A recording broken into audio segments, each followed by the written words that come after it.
know if it's me in my imagination, but I get the funniest feeling you haven't heard a word I've said since I came through that door. Nothing of the kind. I heard every word. I'm pleased I was to hear them. There's something on your mind, isn't there? Has something happened since I've been away that you're not saying? If there is, I wish you'd just say it out, Colum O'Hara. I'm waiting, Colum. I have no right to speak what's in my mind, Scarlett. I could curse myself for betraying it enough to cause your suspicion of it. I'd be proud of your incapability to deceive. If I were as good a person as you, there'd be things in my life that'd be altogether different. I am not good. God help me, I'm not good. Colum, what's the matter?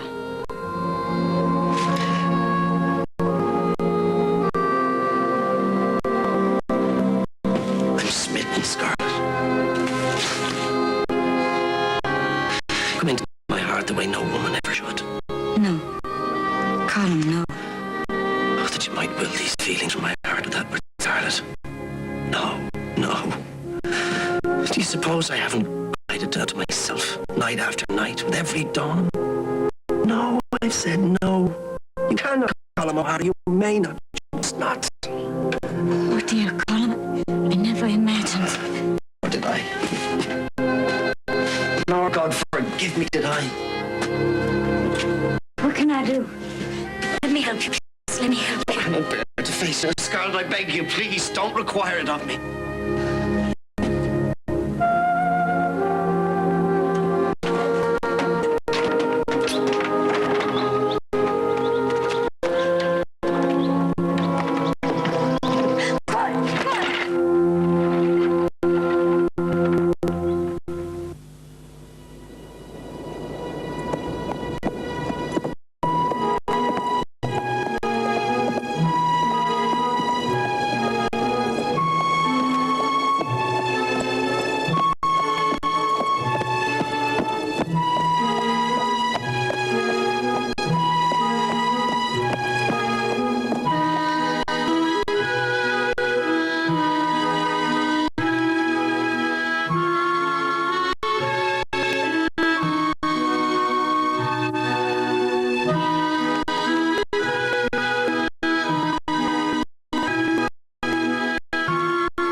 What are you doing out here?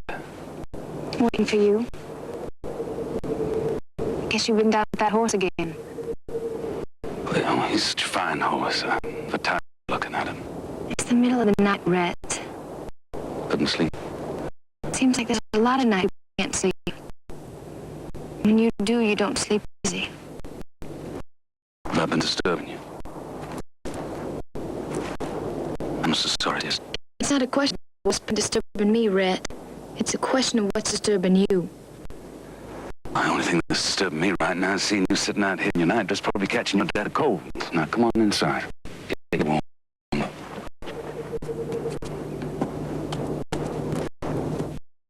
It's ever since Ireland. What's ever since Ireland? You haven't been the same since we came back. Since before we came back. I don't know what you mean. Oh, I guess you do, Rhett. It's Scott. Scarlett. Scarlett? What's Scarlett, Anne? You seen her again. It's Scarlett, isn't it? I haven't foggiest notion what we're talking about. Right, maybe I'm not nearly so quick a mind as you, but I'm not a fool either. Do you think I haven't noticed the way you've been since the day of that damned fox hunt? What way have I been? Like maybe you needed spectacles to see me. My darling, I can assure you, I can see you as clear can be, and as beautiful to behold as you are.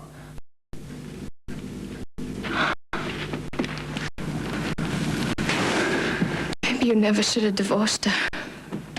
Well, they do say ladies in your delicate condition get some pretty wild ideas sometimes. You said her name. I don't understand. In your sleep one night, you said her name. You said Scarlett, just like that. I didn't know I talked in my sleep. Maybe just when you got something important to say. What do you mean by that? I don't know. I don't know what I mean. You love me, Red. Do you? Tell me you love me. Of course I love you. Of course I do. I love you, Anne. I love you, of course.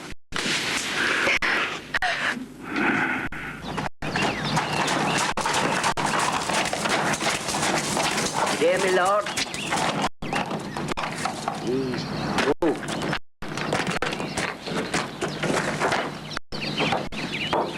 To your most welcome and longed-for return, dearest Scarlett. Did you miss me? You may be as assured of that of the sun setting in the west. Well, that's pretty. Dare I ask the same of you, I wonder? I suppose I could play the coy and tantalizing maiden at this point, but I expect to lay that. And what would become you? What would? In my brief but memorable experience of you, Scarlett, I believe you're in no need of guidance in that regard. I guess not, or I wouldn't have given my staff the evening off.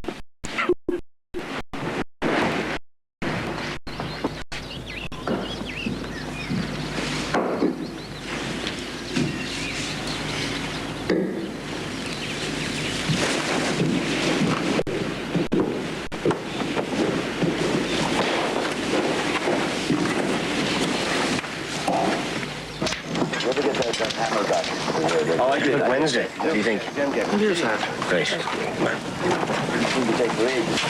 Well, I guess you couldn't expect to go around avoiding me forever. This is a real small town.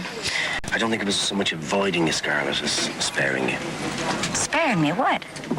The further discomfort of my inexcusable revelations. Discomfort to me is more than words to say. I suppose it hasn't occurred to you that I might have been flattered. I'll have to admit to the utter remoteness of that possibility, my fine Scarlett. If you weren't wearing that turned-around hall, I might say a few things. I hadn't. But you mustn't. Well, then I won't. But I'm darned if I'm going to let it be like some terrible dark cloud hanging over us. I'm about any minute, and I hope you won't either. If you do, I'll never meet you again. I have no defense against so dire a threat as that. Well, that's the end of it, then. We can't pretend what was said never was, but we don't have to keep listening to it. In this instance, Scarlett, your beauty is exceeded only by your wisdom. Fiddle-de-dee. I'll have none of that blarney, if you please. I guess I owe you something of a confession myself. Not that you probably need to hear it from me. I'm sure it's known all the way to County Cork by now. There isn't much a person can keep private in these parts, is there? I guess you know what I'm talking about. I suppose you'd be referring to your present association with Lord Fenton. I wish you'd heard it from me first. No matter how it first came to my ears. You disappointed in me, Colin? Not a bit of it. I'm only a bit worried for you. Well, I can't say what's happened with him. He hadn't crossed my mind in a vague sort of way, but I guess it was him that Rhett's wife was going to have a baby that tipped the scales. A suspicion that might be the way of it. Oh, don't worry about me. I'll be fine. I can take care of myself. I've been doing it now for quite some time. Will you come up to the house for supper one evening soon? Try and stop me. By the way, where's that Blarney stone anyhow? It's been a long while since I kissed it.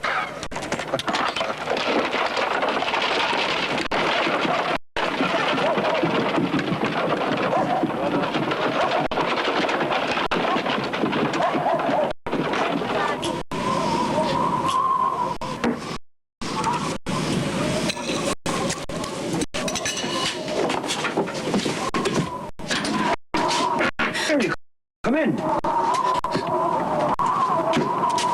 Mary. Darling, what is it? Help me, Father Colum. Please, God, help me.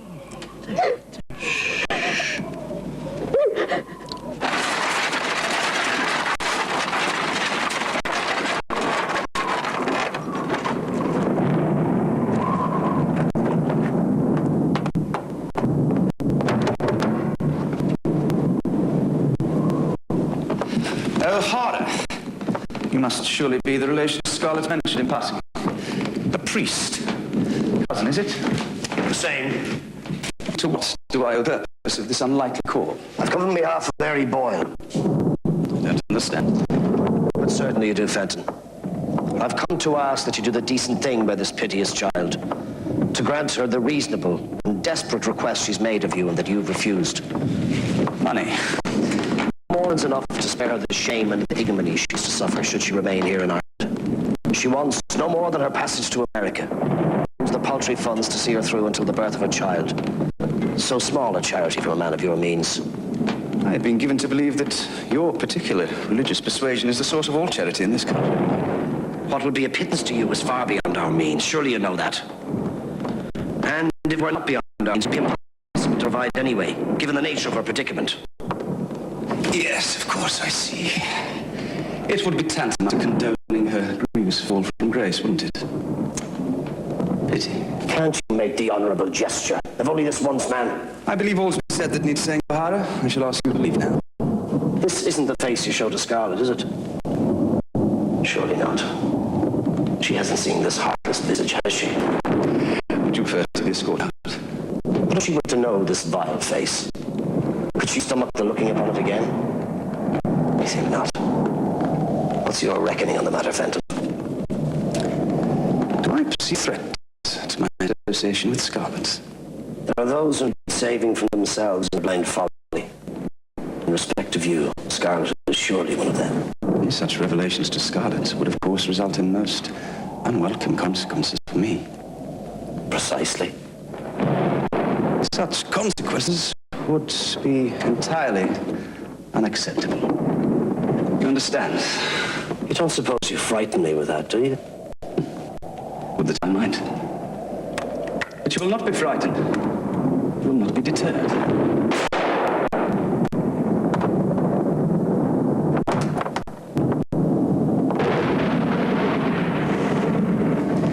Alas.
Thanks for coming along.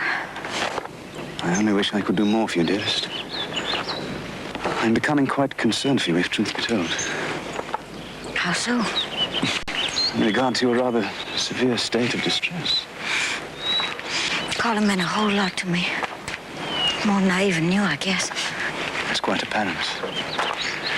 You must have been rather a fine fellow to have so taken your heart. I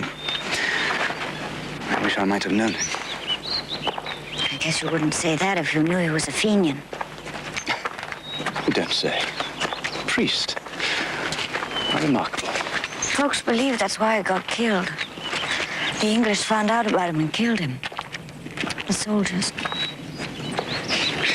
I wonder if it might not be beneficial for you to get away from here for a while, Scarlett. From Ireland. Get away. Absent yourself from the geography of your grief, as it were. I think it might do you the world of good. Where would I go? Well, there's no question at all about that. There isn't? England, of course.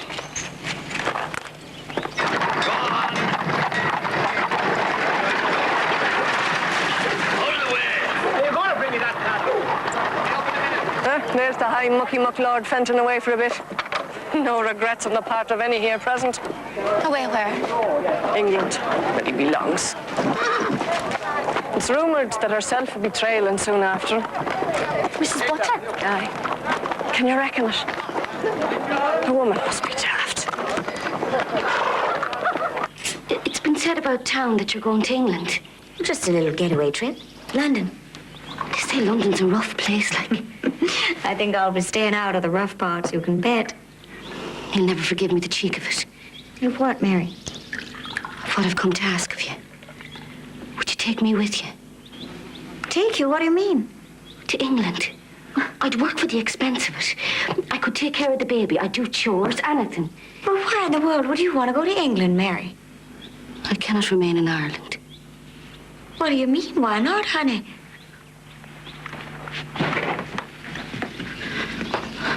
God forgive me for the low, disgusting creature I am. I'm with a child.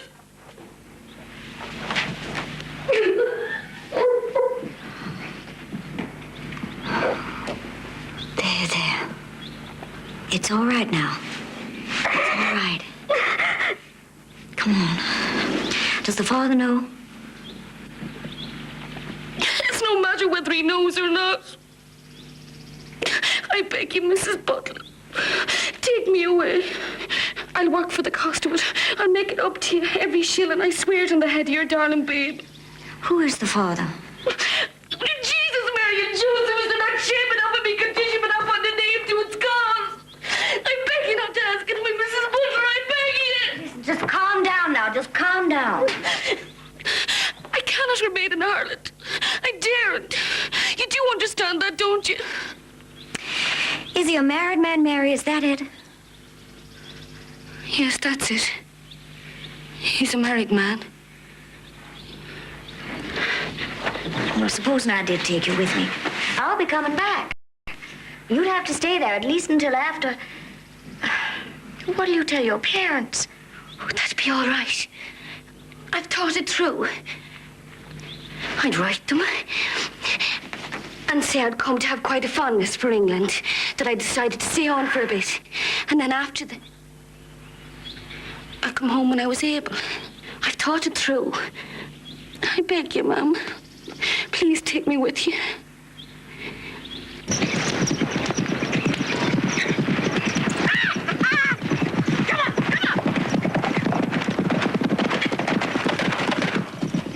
How long has he been feeling poorly, Iris? A couple of days now, Miss Eleanor, and getting sicker, it seems. Eleanor! Red told me you were here. Sally, how good to see you. Red, Iris has just been telling me that her Rupert isn't at all well. Oh, what's wrong with him, Iris? You been hurt?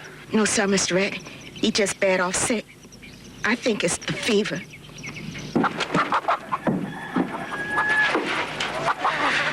How are you, fella? I've been in bed, Mr. Red. Sure have. Yep, I'd say you were fairly warmish, Rupert. Get the yellow fever, Mr. Red? Jesus, don't let it be.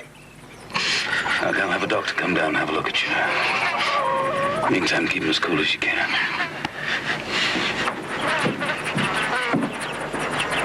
Well, we got 10 or a dozen cases in Charleston. There's that couple over at Miss Bruton's place. Might be one at the Mortons. Now this one. I don't have to tell you, it ain't looking good. We haven't had a yellow fever outbreak in 4 years, Dr. Fix. We got one now. All we can do is hope that it stays contained.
Number 3, Pembroke Terrace, Mum.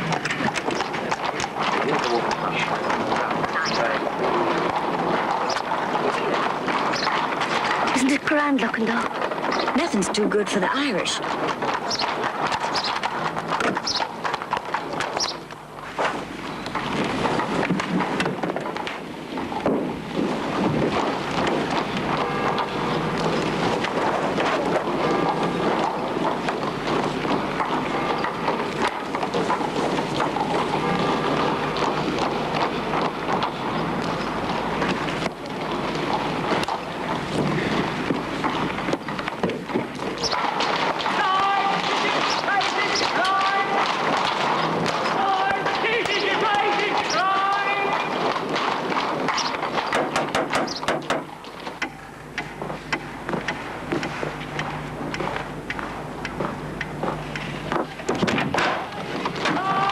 Lord Fenton, Mrs. Butler is expecting you. Yes, my lord.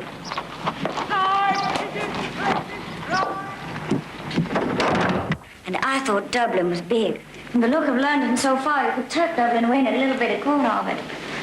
I bought a little book at the pier about the places to see. I already marked some of them off for you to show me. Now, how far is Westminster Abbey? Come in. Tea, madam. The baby's ready. Thank you, Mary. Richard, this is Mary Boyle. I brought her with me from Adamstown. Mary, this is Lord Fenton. How do you do, sir? Hello there.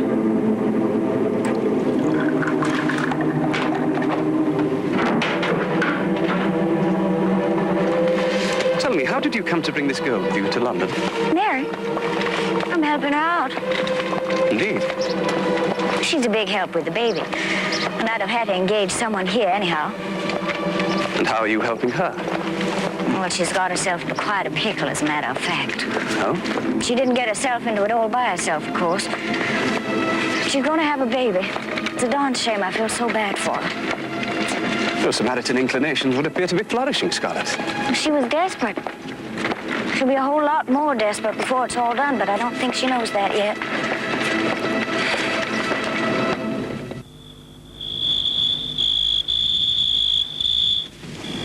I'll always love you, Red. And are you, my dearest?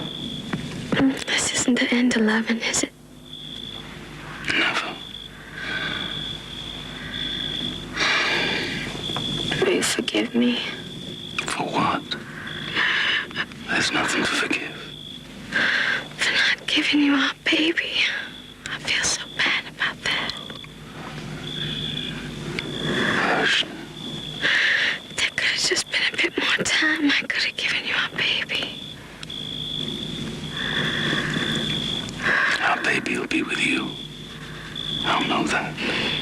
I'll take good care of it, I swear. I know you will, dear.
inform Mrs. Butler that you're here, my lord. Thank you, Roberts. Would you mind waiting in the drawing room?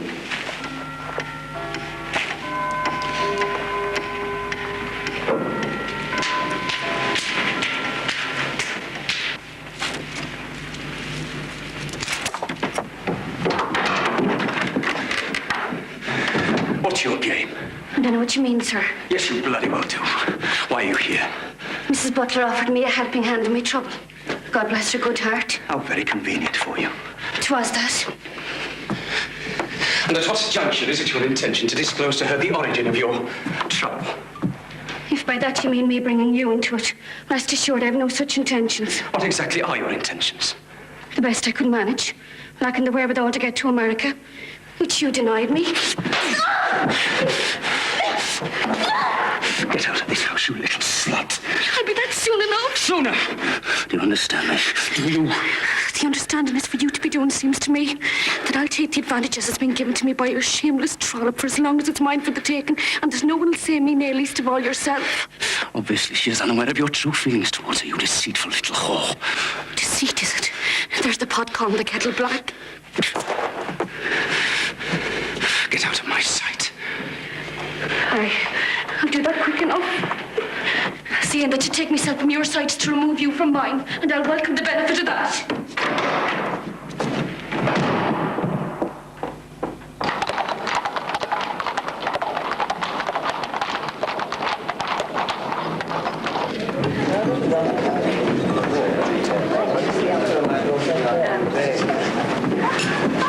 Mother, may I introduce Mrs. Butler?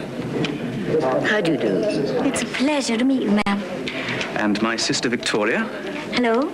How do you do? You could hardly be expected to know Mrs. Butler, but only the Queen is addressed as ma'am.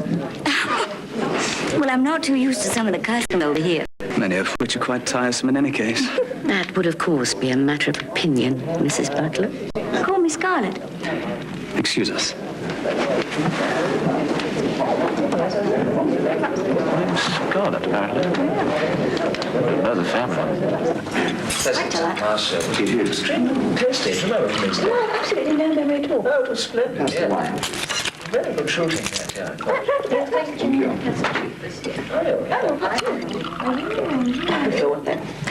My son tells me that you are to be the new mistress of Ballyhara House, Mrs. Butler. Yes, I am, Lady Fenton, and delighted to be.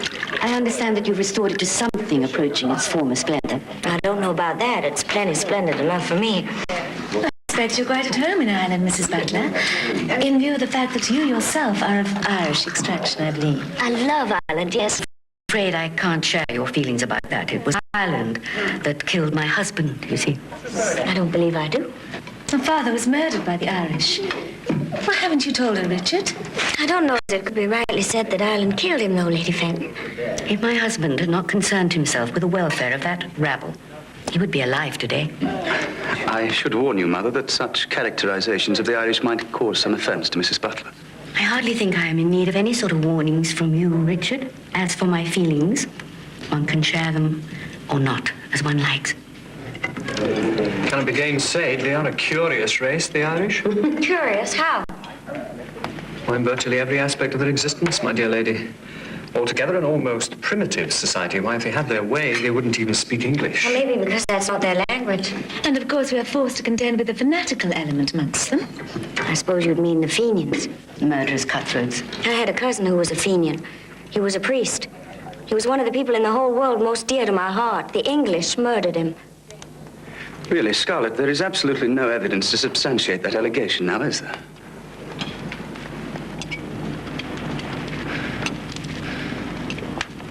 What an interesting name you have, Mrs. Butler, if I may say so. Scarlett. So very unusual. Quite unique. Presumably one foresaw there could be only one Scarlett O'Hara. May one inquire how you came to possess your unusual name, Mrs. Butler? My pa. It was my father's idea. It's an Irish family name. My grandmother's name is Katie Scarlett. The Scarletts fought with the Irish volunteers alongside the O'Haras at the Battle of the Boyne. My father thought it'd be an appropriate name for a baby girl, especially his first. Oh, how frightfully clever. I should say your father had a quite singular turn of mind. Well, we're a curious race.